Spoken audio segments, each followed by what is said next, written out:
সিলেটের গোয়াইনঘাটের এনাম উদ্দিন আজ 11 দিন ধরে নিখোঁজ রয়েছেন। জানা যায়, গোয়াইনঘাট উপজেলার সুলতানপুর গ্রামের এই যুবক ছেলে চট্টগ্রামে ব্যবসা করতেন। সেখানে তিনি একাই থাকতেন।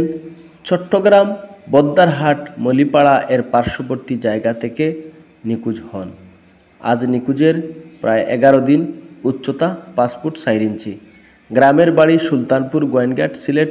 নিখোঁজ ব্যক্তির নাম মোহাম্মদ এনাম উদ্দিন, বয়স 25, পিতা নূর উদ্দিন, ঠিকানা গোয়াইনঘাট, সিলেট।